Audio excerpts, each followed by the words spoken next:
এক বাঁশিওয়ালা এসেছিল। তখন ফাল্গুন মাস।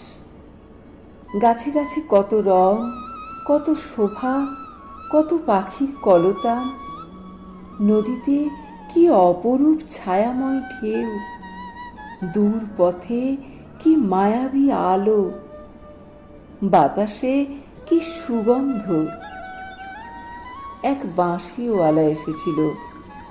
তার বাঁশির সুর মোমের আলোর মতো স্নিগ্ধ, তার বাঁশির শব্দ পাতা ঝরার মতো পেলব। তার বাঁশি কি করুণ, কি মোহময়। সে এসেছিল।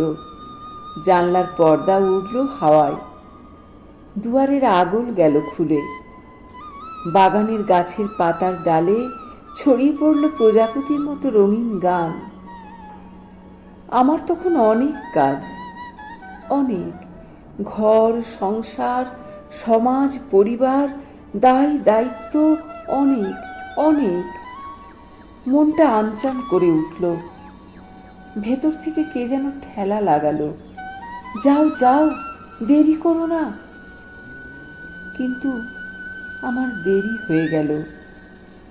আমার পুজো, আমার গেরস্থালি, আমার কর্তব্য, আমার নিত্যদিনের ৭০০ ঝামেলা, আমার দেরি হয়ে গেল। যখন সব সেরে, সব চুকিয়ে ছুটে গেলাম বাইরে, বড় দরজাটারও বাইরে, রাঙা ধুলোর বিষণ্ণ পথে তখন বাঁশিটি পড়েছিল, ভাঙা, সুরহীন, স্তব্ধ। গধূলির সোনালি আলোয় বাঁশিটিকে মনে হলো যেন এক ঝরা পাতা বুঝি। আমি আমার সবটুকু দিয়ে বাঁশিওয়ালাকে খুঁজলাম।